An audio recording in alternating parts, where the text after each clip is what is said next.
அவங்க ஜனா பேசுகிறேன். இப்போ என்ன கண்ணு பார்க்க போனால் இன்னும் 23 நாள் தான் சன் பிக்சர்ஸ் சொல்லிட்டு இருந்த ராயன் ப்ரோமோ அதை பற்றி என்னன்றதை பார்க்கலாம்.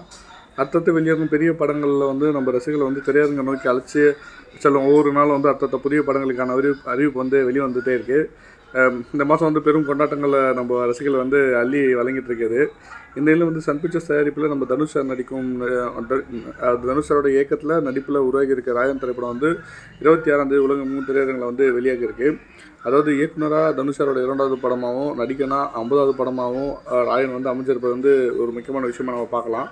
ராயன் வெளியீட்டுக்கு வந்து இன்னும் 3 நாட்கள் உள்ள நல்ல சத்தம் முன்னே தான் சன் பிக்சர்ஸ் வந்து உத்தியோக எக்ஸ்தலஸில் வந்து அவங்களுடைய ப்ரொமோ வீடியோ ஒன்று வெளியே இருந்து நம்ம தனுஷ் ரசிகர்கள் வந்து அது பரவலாக பகிரப்பட்டு வராங்க. அதாவது இந்த ப்ரொமோ வந்து இந்த ஸ்க்ரீனில் வந்து தனுஷ் மற்றும் அவரோட அண்ணன் செல்வராகவன் மிரட்டலான வசங்களோட வந்து ஒரு ஒரு பேரண்ட்ஸ் கொடுக்குறாங்க. உண்மையில் அது பார்க்கும்போது அவங்க 2 பேருக்குள்ள என்ன மாதிரியான ஒரு ஸ்க்ரீன் இருக்கும், எப்படி அவங்க என்ன மாதிரியான ஒரு தோட்டத்தில் வருவாங்கன்றது ஒரு பிரமிப்பாக இருக்குது. கண்டிப்பாக அது ஒரு பெரிய ஸ்பெஷலான மூவியாக தான் இருக்கும் நம்ம தனுஷாக இருக்குது. ஏன்னா அவருடைய டைரக்ஷனில் அந்த படம் நம்ம தெரியும், அது செம்மைட்டாக இருக்குது. அதே மாதிரி இந்த படமும் ஒரு பெரிய ஹிட் ஆகுன்ற ஒரு எக்ஸ்பெக்டேஷனில் நம்ம இருக்கலாம். அடுத்த அப்டேட்ன்றது பேசுவோம். Thank you all.